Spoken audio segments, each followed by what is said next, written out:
महाराज जी, क्या हम अशुद्धि अवस्था में राधा कृपा कटाक्ष स्तोत्र का फोटो कॉपी करवा के पढ़ सकते हैं या नहीं?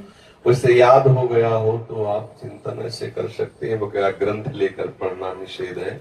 तो 3 दिन अपवित्र दशा में भगवत चिंतन कर सकती है, जो पाठ याद है उसको सुमिरन कर सकती है। माला लेना, ठाकुर सेवा करना, रसोई बनाना, ग्रंथ पढ़ना, ये गृहस्थ धर्म में जो माता बहनें 3 दिन अपवित्र रहती हैं नहीं करना चाहिए। ऐसी शास्त्र मर्यादा है। फिर जैसा ठाकुर जी प्रेरित करें, शास्त्र मर्यादा है, ऐसा नहीं करना चाहिए। महाराज जी, जब हम अशुद्ध हैं और भगवान इतने शुद्ध हैं, उनको कोई चीज अशुद्ध नहीं कर सकती, तो फिर हमारी आप अपने आपे को भूल जाओ फिर कैसे? हाँ बस यही तो बात है। इसीलिए तो कह रहे हैं नियम से चलोगी तो भूल जाओगी, नियम से चलोगी, बनाई हुई मर्यादा से चलोगी तो शरीर भान भूल जाओगी। और नियम अगर विपरीत दशा में चला गया तो शरीर भाव पुष्ट होता चला जाएगा। एक खास बात है, आप एक पत्नी व्रत ले, आप धर्म से चले तो आपको वैराग्य हो जाएगा, आपकी वासना नष्ट हो जाएगी। दवा अगर नियम से खाओगे ना, रोग नष्ट हो जाएगा। और आप व्यभिचार करें, चाहे जितना करते चले जाए, आपकी वासना बढ़ती चली जाएगी, आपकी गंदगी बढ़ती चली जाएगी। ये नियम है वही चेष्टा। लेकिन एक पत्नी व्रत ले, धर्म पूर्वक चले तो आपको वैराग्य हो जाएगा। कितने ऐसे गृहस्थ हैं जो वैरागी हैं, पति पत्नी दोनों घर में रहते हुए भी ब्रह्मचर्य हैं। और कितने ऐसे कि देखो बोले कितने साल, बोले 90 साल के, तो बोले क्या पूरा जीवन हो गया, खाक बटोरते हैं कहां, वही के वही खड़े। सब सुलझने की बात है। तो इसलिए हम पहले शास्त्र आज्ञा पालन करें तो परम पवित्र प्रभु हैं और हम उनके परम पवित्र अंश हैं, ये बात समझ में आ जाएगी। और जो शरीर अपवित्र है उससे हमारा राग खत्म हो जाएगा। अभी शरीर अपवित्र है, शरीर अपवित्र है तो हमारा भाव भी अपवित्र है, क्योंकि हम शरीर से युक्त हैं। आप कभी ये मानती हो कि मेरा शरीर अपवित्र हुआ? मैं नहीं। उस समय यही रहता है कि मैं अपवित्र हूं, रहता है ना। मैं जैसे हम शौचालय से निकले तो हम ये नहीं मानेंगे कि मैं आत्मस्वरूप हूं, मेरा शरीर अपवित्र है लेकिन मैं पवित्र हूं। अगर शरीर का स्मरण आ रहा है तो अभी आप शरीर भाव में हैं। और जिन महापुरुषों का छूट गए पड़े रहते हैं अवधूत स्थिति में, भगवान उनके साथ खेलते रहते हैं। उस स्थिति तक पहुंचने के लिए हमें तर्क छोड़कर शास्त्र आज्ञा पालन करना पड़ेगा। शास्त्र की कृपा से, गुरु आज्ञा की कृपा से वो स्थिति आ जाती है। जब शरीर भाव से हम ऊपर उठ गए फिर क्या है, फिर तो कोई परेशानी नहीं। चाहे लघु शंका की पड़े हो, चाहे शौच के पड़े हो, शरीर अपवित्र है लेकिन वो परम पवित्र प्रभु में रमण कर रहा है। अभी हमारी दशा ऐसी नहीं है। हमारा शरीर हमें मैं करके दिखाई दे रहा है, नहीं दिखाई दे रहा। शरीर की भूख मेरी भूख, शरीर की मांग मेरी मांग, शरीर का कष्ट मेरा कष्ट आ रहा है ना। बस इस राग से छूटने के लिए शरीर को सिद्धांत में बांध दो। तस्मात् शास्त्रम प्रमाणन्ते, कार्यो क्या करना है क्या नहीं करना, इस शास्त्र के अनुसार चलो तो शरीर का राग खत्म हो जाएगा। इसका परिणाम होगा शरीर से राग खत्म हो जाएगा। आप पवित्र रहिए तो आपको शरीर से वैराग्य हो जाएगा। ये खास बात है। शास्त्र की आज्ञा पालन कीजिए तो आपको शरीर संसार से वैराग्य हो जाएगा। और शास्त्र के विरुद्ध चलिए तो आप रागी हो जाएंगे, आप आसक्त हो जाएंगे, ये आपको दंड होगा। शरीर संसार की आसक्ति वही तो आपको जलाती, वही तो आपको जन्म मृत्यु के चक्र में फंसाती है। समझ गए बच्चा? जब हम भगवान के लिए प्रसाद नहीं बना सकते, उनको भोग नहीं पवा सकते बच्चा, इसीलिए इस शरीर से घृणा करनी है। धिक्कार है ऐसे शरीर को जो प्रिया प्रीतम से बिलक करता है, तभी तो शरीर से राग खत्म होगा। ये अपवित्र शरीर जो हमें प्रभु की सेवा से छुटवा दे, ऐसे शरीर से क्या राग करना।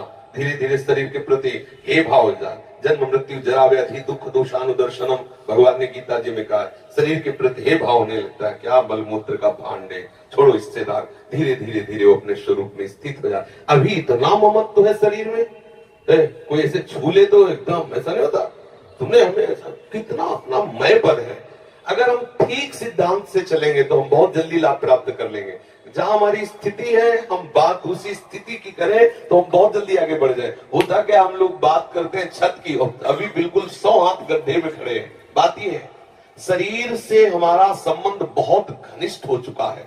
इतना हो चुका है कि शरीर से हम संबंध किए, ये शब्द भी गलत है। मैं ही शरीर हूं ऐसा है। आप देख लो, कभी दर्पण में तिलक लगाते समय सोचा कि शरीर के मस्तक पर तिलक रचना कर रहे हैं? नहीं। मेरा तिलक कैसा है, यही तो आएगा ना। मेरा रूप कैसा है, मैं ठीक लग रही हूं, लग रहा हूं, ऐसी बातें आएंगी नहीं आएंगी। तो इसका मतलब शरीर राग है। शरीर राग हटाने के लिए शास्त्रीय सिद्धांत स्वीकार करना होगा। जिस समय माता बहनें अपवित्र होती हैं, उस समय वो जो भी भोग बनाती है, वो शास्त्र के अनुसार कह रहा हूं कि जो ब्रह्म हत्या देवराज इंद्र को लगी थी, उसी के 4 विभाग किए गए थे। पहला विभाग स्त्री को दिया गया था और उसके साथ वरदान भी दिया गया था कि उसी अवस्था के अंतर्गत वो जब सृजन क्रिया में जाएगी तो संतानोत्पत्ति की सामर्थ्य उसको प्राप्त हो जाएगी। पृथ्वी ऊषर भूमि, जो ऊषर भूमि है, ये वो ब्रह्म हत्या का एक भाग, उसको वरदान दिया गया था, चाहे जितना गड्ढा खोद दिया जाए अपने आप भर जाएगा समय पे। वृक्ष की गोंद जो निकलती है वो ब्रह्म हत्या, और उसको वरदान दिया काटने पर भी पुनः आप हरे भरे हो जाओगे, मतलब समय आने पर आप वृक्ष रूप धारण करो। और जल में फेन बुदबुदा काई, ये ब्रह्म हत्या के 4 भाग के। और जल को आशीर्वाद दिया गया कि कभी भी कहीं भी पवित्रता होगी तो आप उसमें सम्मिलित होगे, जल छिड़को, आचमन करो, जल के द्वारा पवित्रता। ऐसा 4 वरदान भी उनको अलग अलग दिए गए और उनके लिए विधान भी किया गया है। देवराज इंद्र को जब ब्रह्म हत्या लगी थी तो शास्त्र में मर्यादा चली आ रही है, अगर इसका हम पालन करेंगे तो शरीर से वैराग्य हो जाए। जैसे अब जो बच्चे वैराग्य ले लिए हैं, भले वो स्त्री शरीर में है, अब उनके लिए नियम खत्म हो गया कि वो 3 दिन अपवित्र रहेंगे तो छुएंगे नहीं, क्योंकि खत्म संसार के भोग राग, संसार का क्रम खत्म।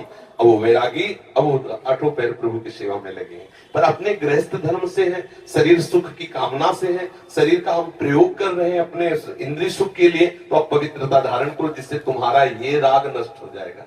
समझ रहे हैं ना? नाम जप तो कर सकते हैं हम बता देते हैं, गृहस्थों को भी कह देते हैं कि आप मंत्र चिंतन भी कर सकते हैं, माला से नहीं, मंत्र चिंतन भी कर सकते हैं। स्नान किया, मंत्र चिंतन कर रहे हैं, भाई अंदर हमारे जो चिंतन हो रहा, शरीर ही तो अपवित्र है, हम बाहरी चेष्टा नहीं करेंगे। हम मानसिक ठाकुर सेवा भी कर सकते हैं, मानसिक पाठ भी कर सकते हैं। हमें 84 जी याद है तो हम ग्रंथ नहीं छुएंगे, ऐसे पदगान करेंगे, नाम कीर्तन करेंगे, ये सब हो सकता है। लेकिन प्रकट में जो शरीर द्वारा चेष्टा होनी है, तो फिर उस समय 3 दिनों तक ऐसा शास्त्रीय महापुरुषों का और संतों का आदेश है, तो हमें वैसा पालन करना चाहिए।